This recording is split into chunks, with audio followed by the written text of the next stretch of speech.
Saudi আরবের মক্কা নগরীর কাছে সড়ক দুর্ঘটনায় আতিকুল ইসলাম নামে এক বাংলাদেশি যুবক নিহত হয়েছেন। গত রবিবার ভোর ৫টার দিকে রাস্তা পার হওয়ার সময় একটি দ্রুতগামী গাড়ি ধাক্কায় ঘটনাস্থলেই তার মৃত্যু হয়।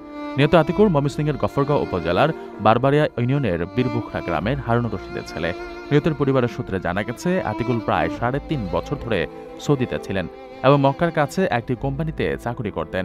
ঘটনার দিন ভোরে কাজ শেষে বাসায় ফেরার পথে তিনি দুর্ঘটনার শিকার হন। ২ সন্তানের জনক আতিকুলের আর মাত্র ২ মাস পরে দেশে ফিরে আসার কথা ছিল, যা তার পরিবারে শোকের ছায়া আরও গভীর করেছে। আতিকুলের বোনজামাই আনোয়ার হোসেন জানান, তার মরদেহ দেশে ফেরানোর জন্য প্রয়োজনীয় প্রক্রিয়া শুরু করার চেষ্টা চলছে। তার এই অকাল মৃত্যুতে গ্রামের বাড়িতে ও প্রবাসী বাংলাদেশিদের মধ্যে শোকের পরিবেশ বিরাজ করছে। লক্ষাধিক টাকা বেতনে কর্মী নিচ্ছে জাপান। যেতে আগ্রহীরা যোগাযোগ করুন স্ক্রিনে দেয়া নাম্বারে।